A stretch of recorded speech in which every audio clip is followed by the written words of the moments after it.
Look at this guy. 2 legs on the stump, 2 legs on mom. That's an impressive circus trick. Boop. All right. Actually wasn't planning on doing another recording here at the moment, but you know what? When you have that happen, you have to grab it, because this is Racing for Home Farm, where nothing is scripted, nothing is planned, and we get what we get. These guys are milling around because I have not given them their hay for the morning. They're also, they're wondering why I'm standing out here not giving them hay. They'll get it. They'll be just fine. We've got them saying hi to Olive. Look at this. They say hi to Olive the pig. Olive says hi to them.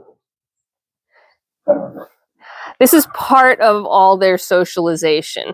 They don't interact directly with the other species that we have on the farm, but they can see, smell, and even touch through the bars.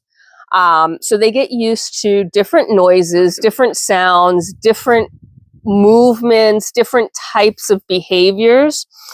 And that really helps them settle in at their new locations. It's so important that we expose them to as much as possible. It's very similar to puppies, really, right? The more they get at a young age, the more stable and steady they are. And for a lot of our goats this year, especially this year, they're going to 4-H homes where they need to be handled, where they, now we're going to play, where they need to be handled. They need to be, hi, you're standing on mom too? So besides needing to be handled, they're going to be taken to show rings. They're going to be taken to fairs. They're going to hear sounds and other people and be surrounded by things that are different. And so by exposing them early to me talking, me walking around, the pigs, the donkeys, the dogs, the barn cats, the other goats, my farm hubby, I've had a couple of family members who don't own animals come over. Why is it important that they don't own animals? Because they can't introduce anything, nasty, or no little critters or bugs come in while babies are young. But again, they're kind of used to being stroked and touched and handled. And as you know, we don't do bottle raising if at all possible. But yet that you see how friendly they are, how people-oriented they are, and how steady they are, right? Steady is important. It means that they react well to new things. They don't get stressed. They don't get upset or end up in distress. They just pretty much roll with the punches because they've seen it and heard it all. And that is how we raise our babies every year. And it's why I think our babies do so well in pet homes and in shows. And one of them is going to a fabulous herd where they might even be exposed to more of a petting zoo type of, and not really a petting zoo, but more of an open type of environment where, there's a lot of people that will love on them and brush them and take care of them. And they'll love it. They'll react to it well. They'll want to be a part of it. Yeah? What are you smelling? See, they come over naturally. I don't have to call them. I don't use treats. They're not afraid of me. They know that I'm the big food lady.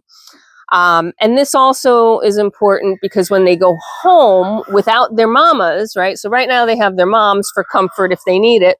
But when they go home without their mamas, sometimes baby goats, if they're not exposed to all of this, if they're not stable and steady personalities, they can get very stressed. And a stressed baby goat gets diarrhea, can get sick. Sometimes, parasites take over at that point because their immune system is a little depressed because they're a little stressed. None of that is good for a baby goat, and it's not a good experience for a new owner to take home a baby and have their baby get sick. It's just not a good experience for anybody. So we make sure that that doesn't happen to the best of our ability. Of course, every baby goat is different and every baby goat reacts differently, but we really do everything we can to make sure that when they go home, they sort of just walk into their new home and say, okay, this is good. Where's the food? That should be mostly the reaction.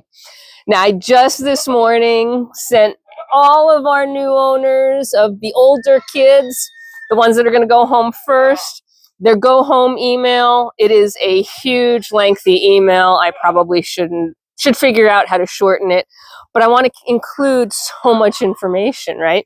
I want to include the information about what you need to transport them home in case you're a new owner and you don't know. I want to make sure you know what they're eating here and have time to source it near you. The fact that we don't use treats, but hey, what treats might be helpful if you want to use treats? The fact that we don't, look at how they lift her up. Can you see that? Those kids are so big. They just, boom, pop her right off the ground. And their moms are so tolerant. But as these kids get bigger, boy, they are going to be kicked off pretty quickly when they start doing that. When they start, I think I heard a bird mimic a baby goat because I'm looking around behind me and there's no baby goats behind me. Okay, so I want to tell the new owners, about their care. I also give information about, things to have on hand that are helpful to have in case of emergency. Hopefully you never need them, but it sure is helpful to have it on hand in case. I give information and links, and it takes me a while to put it all together every year because, things change, right? Links change, products change.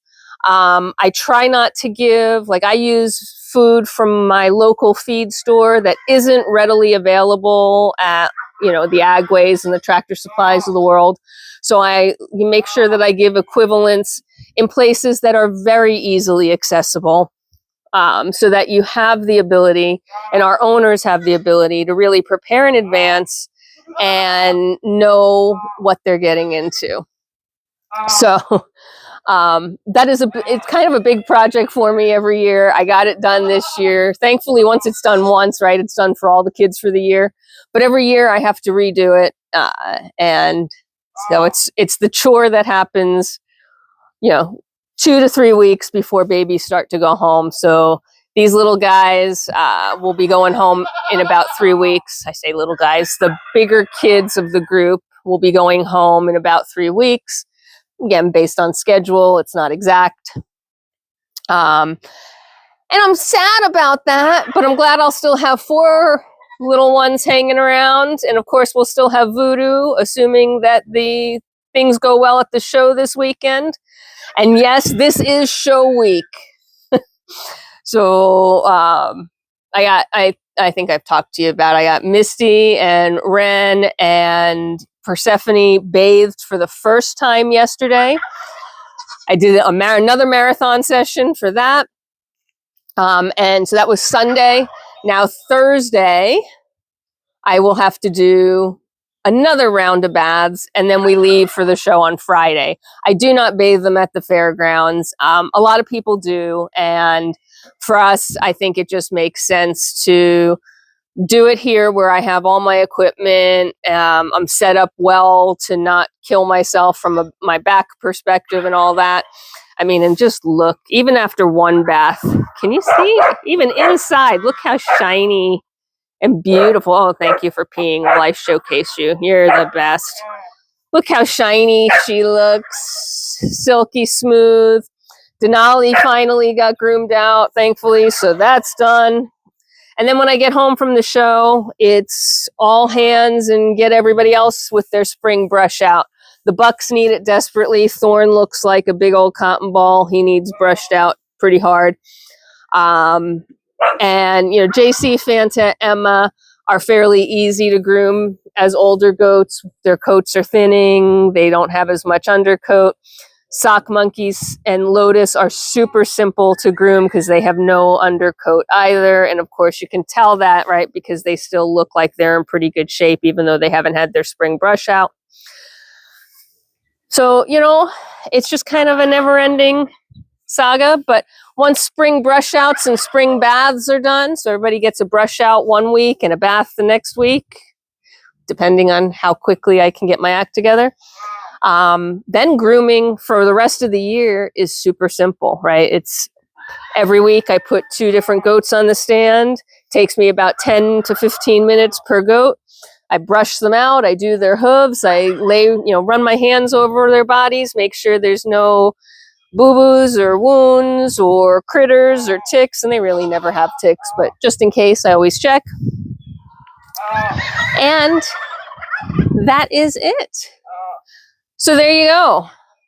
This started as a quick little, oh my goodness, look at how cute this goat is and what silliness is going on. And it's going to end with a bunch of baby goats standing around staring at the hay basket, wondering when they're going to get breakfast. So until next time, there's work to do. Bye for now.